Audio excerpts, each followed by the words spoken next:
মোহাম্মদ মীর মিজানুর রহমান, শারীরিক শিক্ষক, মালিগাঁও আদর্শ উচ্চ বিদ্যালয়, বাংলাদেশ ও বিশ্ব পরিচয়, অষ্টম শ্রেণী। সপ্তম অধ্যায় বাংলাদেশ সরকার ও শাসন ব্যবস্থা। পাঠ শিরোনাম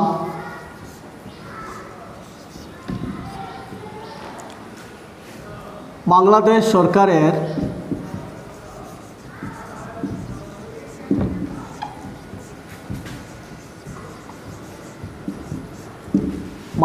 সরকারের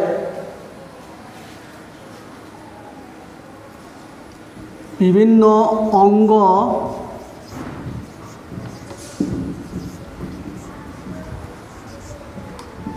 ও কাজ।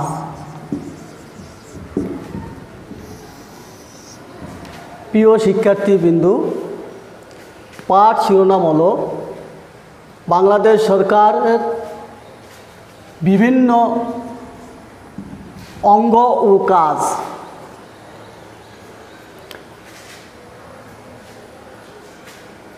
রাষ্ট্র গঠন করতে হলে চারটা মৌলিক উপাদানের প্রয়োজন।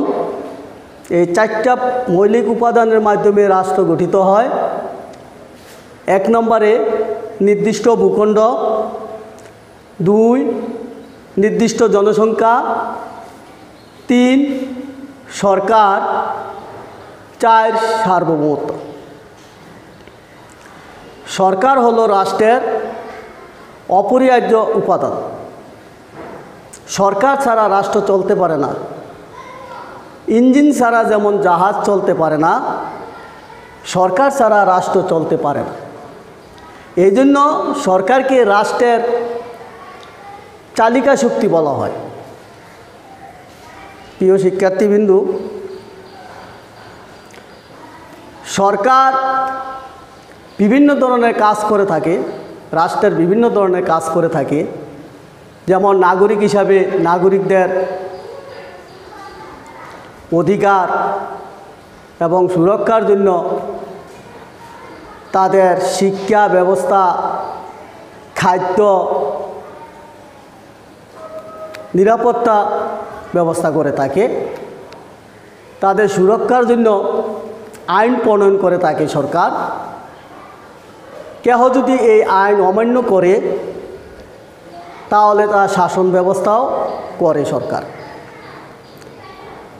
ইহা ছাড়াও আরও অনেক বিভিন্ন ধরনের কাজ করে থাকে সরকার রাষ্ট্রের। যেমন এই কাজ করতে হলে তার 3টা বিভাগের মাধ্যমে সম্পন্ন করে।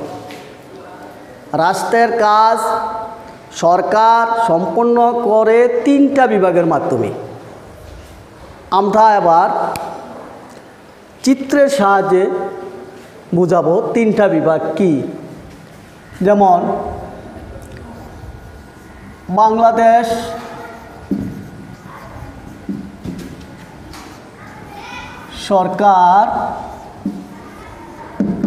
সরকারের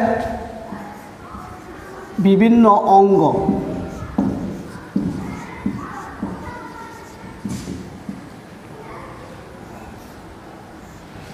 আমরা বোর্ডে লক্ষ্য করব, প্রিয় শিক্ষার্থীবৃন্দ, বাংলাদেশ সরকারের বিভিন্ন অঙ্গ কি কি। 1 নম্বরে আইন বিভাগ,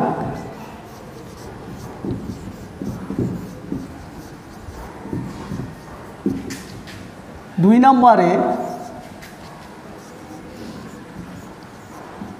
শাসন বিভাগ, 3 নম্বরে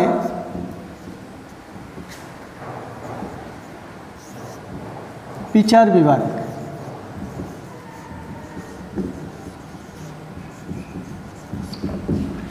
তাহলে বাংলাদেশ সরকারের বিভিন্ন অঙ্গ আমরা দেখতে পাচ্ছি 3টা বিভাগের মাধ্যমে রাষ্ট্রের কাজ সরকার সম্পন্ন করে থাকে। 1 নম্বরে আইন বিভাগ, 2 নম্বরে শাসন বিভাগ, 3 নম্বরে বিচার বিভাগ। আইন বিভাগের তোমরা বোর্ডে একটু লক্ষ্য করে দেখো,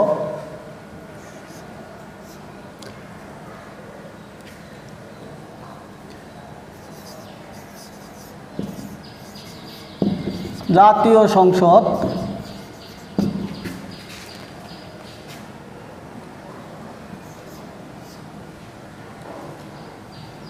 সচিবালয়,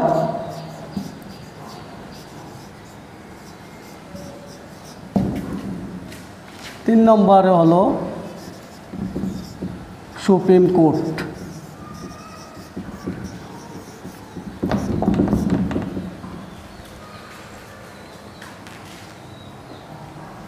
আচ্ছা, তাহলে বাংলাদেশ সরকারের বিভিন্ন অঙ্গ: আইন বিভাগ, শাসন বিভাগ, বিচার বিভাগ।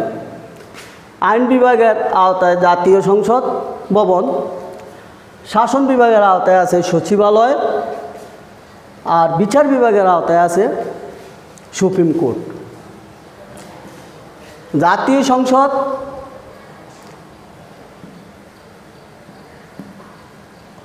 ঢাকা শেরেবাংলা নগরে অবস্থিত।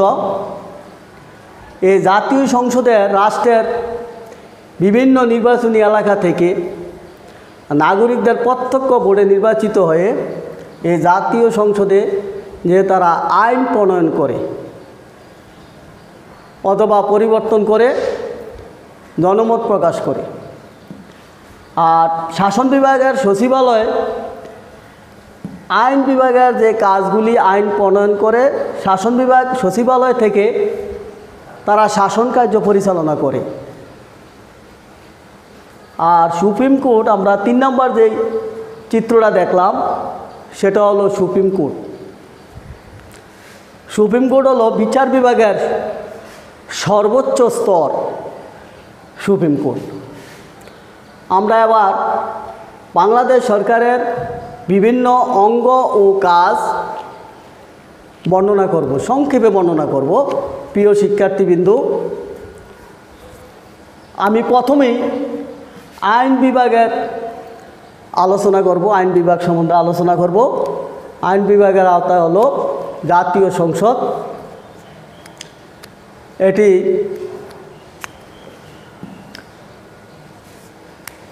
এক কেন্দ্র বিশিষ্ট, অর্থাৎ বাংলাদেশের আইন বিভাগ, জাতীয় সংসদ আইন হলো এক কেন্দ্র ভিত্তিক।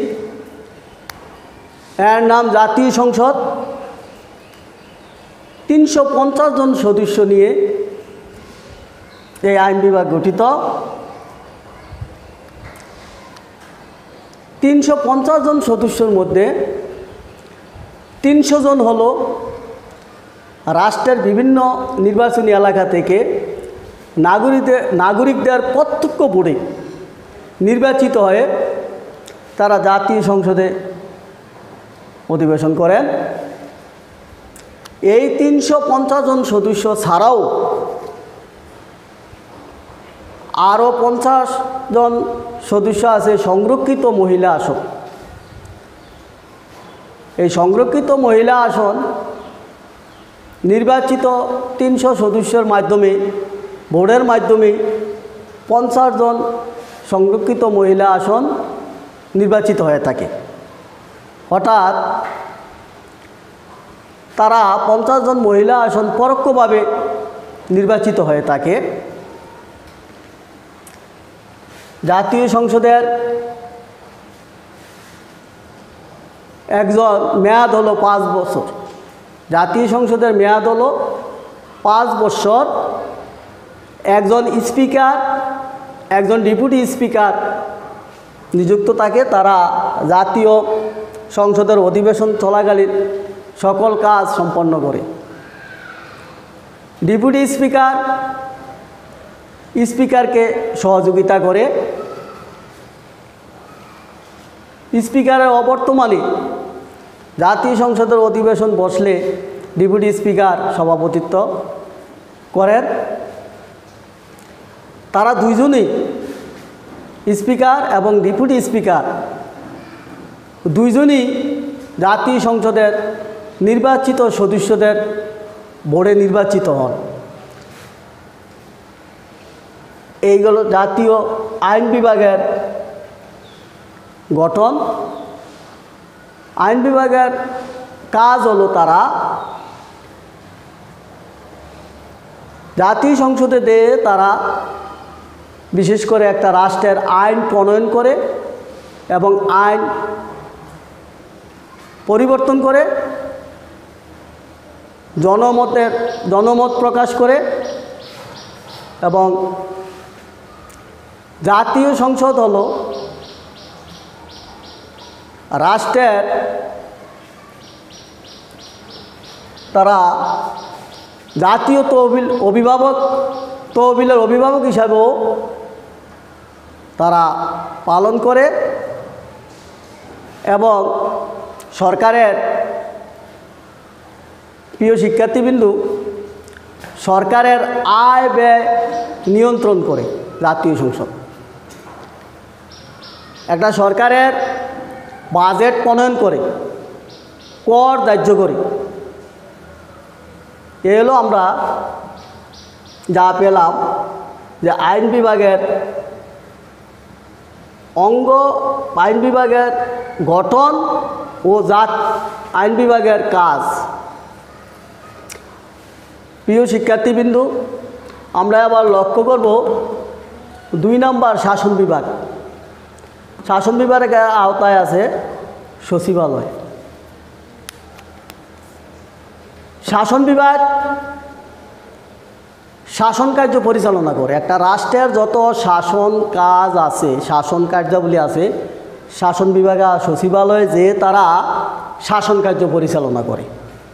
ব্যাপক অর্থে শাসন কার্যে একটা রাষ্ট্রের সকল নাগরিকই এই কাজে জড়িত।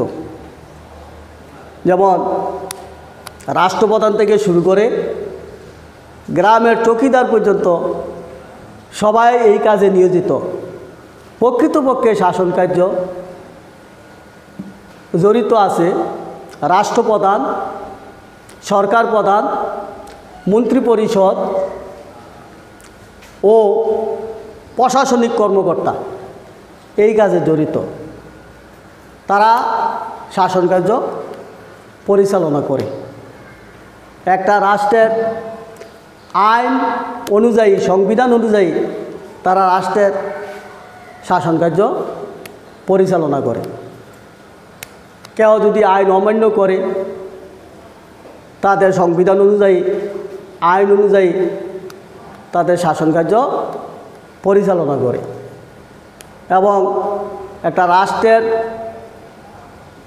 অভ্যন্তরীণ শান্তি শৃঙ্খলা বজায় রাখে, স্বাধীনতা রক্ষা করে, সার্বভৌমত্ব রক্ষা করে এবং শাসন বিভাগ বিদেশ সাথে নিজের দেশের বন্ধুত্বপূর্ণ সম্পর্ক গড়ে তোলে। এ হলো শাসন বিভাগের কাজ। 3 নম্বর ছবিটা আমরা যেটা দেখছি সেটা হলো বিচার বিভাগ। বিচার বিভাগের আওতায় আছে সুপ্রিম কোর্ট। বিচার বিভাগের সর্বোচ্চ স্তর হলো সুপ্রিম কোর্ট। এই সুপ্রিম কোর্টে 2টা বিভাগ আছে। একটা আছে আপিল বিভাগ, একটা হাইকোর্ট বিভাগ। এই সুপ্রিম কোর্টের বিচারকগণ রাষ্ট্রপতি নিযুক্ত করেন। সুপ্রিম কোর্টের প্রধান বিচারপতিকে বাংলাদেশের প্রধান বিচারপতি বলা হয়। হাইকোর্ট বিভাগ এবং সুপ্রিম কোর্টের হাইকোর্ট বিভাগ এবং আপিল বিভাগের বিচারকগণ এবং সুপ্রিম কোর্টের প্রধান বিচারপতি রাষ্ট্রপতি নিযুক্ত করে থাকেন। একটা রাষ্ট্রের বিভিন্ন বিচারালয় বিচারকদের নিয়ে এই সুপ্রিম কোর্ট বিচার বিভাগ গঠন করা হয়। বিচার বিভাগের দুষ্টের দমন, অপরাধীর শাস্তি বিধান এবং ন্যায় প্রতিষ্ঠার লক্ষ্যে সহজ এবং সুন্দরভাবে একটা দেশ পরিচালনার জন্য বিচার বিভাগ কাজ করে যায়। তারা বিভিন্ন ফৌজদারি দেওয়ানি মামলা মোকদ্দমা মীমাংসার রায় দেয়। সুপ্রিম কোর্টে এই বিচার বিভাগ সুপ্রিম কোর্টের মাধ্যমে তারা বিভিন্ন তদন্তমূলক কাজও করে থাকে। প্রিয় শিক্ষার্থীবৃন্দু, আমি আবার শেষ পর্যায়ে আবার একটু সংক্ষেপে একটু আলোচনা করছি। বাংলাদেশ সরকারের বিভিন্ন অঙ্গ, এর মধ্যে আইন বিভাগ, শাসন বিভাগ, বিচার বিভাগ, তাদের আওতায় আছে জাতীয় সংসদ, সচিবালয়, সুপ্রিম কোর্ট। আইন বিভাগ কাজই হচ্ছে আইন তৈরি করা এবং পরিবর্তন করা, জনমত প্রকাশ করা। আর 350 জন সদস্য নিয়ে গঠিত 300 জন নাগরিকদের প্রত্যক্ষ বোর্ডে নির্বাচিত হয়ে থাকে, আর 50 জন ওই সংসদ সদস্যের মাধ্যমে বোর্ডে নির্বাচিত হয়ে থাকে, অর্থাৎ পরোক্ষভাবে নির্বাচিত হয়ে থাকে। আর এই জাতীয় সংসদের মেয়াদ হলো 5 বছর। এটা এক কক্ষ বিশিষ্ট এবং এটাকে এই জাতীয় সংসদে যদি তোমার কোনো রাষ্ট্রপতির বিরুদ্ধে অভিযোগ আনা হয়, তাইলে জাতীয় সংসদের সদস্যগণ তা আইন অনুযায়ী বিচার বিবেচনা করবে। এবং একজন স্পিকার, একজন ডেপুটি স্পিকার থাকে। ডেপুটি স্পিকারকে সহযোগিতা করে। স্পিকারের অবর্তমানে ডেপুটি স্পিকার তার কাজ করে যায়।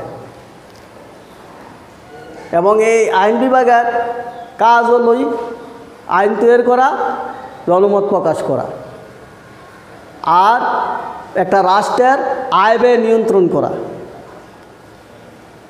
জাতীয় বাজেট পেশ করা, কর ধার্য করা, জাতীয় তহবিলের অভিভাবক হিসাবে কাজ করা। এ হলো জাতীয় আইন বিভাগের কাজ। শাসন বিভাগের কাজ আমি সংক্ষেপে বলছি। শাসন কার্য পরিচালিত, যারা শাসন কার্য পরিচালনা করে, যে অঙ্গ বা বিভাগ, সরকারের যে অঙ্গ বা বিভাগ শাসন কার্যে নিয়োজিত, শাসন কাজ করে, তাদেরকে শাসন বিভাগ বলা হয়।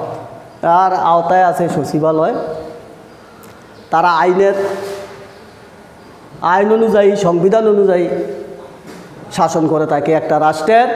একটা রাষ্ট্রের অভ্যন্তরে শান্তি শৃঙ্খলা বজায় রাখে, দেশের সার্বভৌম এবং স্বাধীনতা রক্ষা করে এবং বিদেশের সাথে বন্ধুত্বপূর্ণ সম্পর্ক গড়ে তোলে। শাসন বিভাগের কাজ। 3 নম্বরে আমরা বিচার বিভাগের গঠন এবং কাজ সংক্ষেপে আলোচনা করছি। বিচার বিভাগের আওতায় আছে সুপ্রিম কোর্ট। আমরা যে চিত্রে দেখছি যে সুপ্রিম কোর্ট, এই সুপ্রিম কোর্ট হলো বিচার বিভাগের সর্বোচ্চ স্তর। এই বিচার বিভাগের আওতায় একটা রাষ্ট্রপতি নিযুক্ত করে থাকে বিচার বিভাগ, সুপ্রিম কোর্টের প্রধান বিচারপতি। আর এই সুপ্রিম কোর্টের প্রধান বিচারপতি বাংলাদেশ প্রধান বিচারপতি বলা হয়। আর এর আওতায় আপিল বিভাগ এবং হাইকোর্ট বিভাগ আছে। এর বিচারকগণও রাষ্ট্রপতি নিযুক্ত করে থাকে।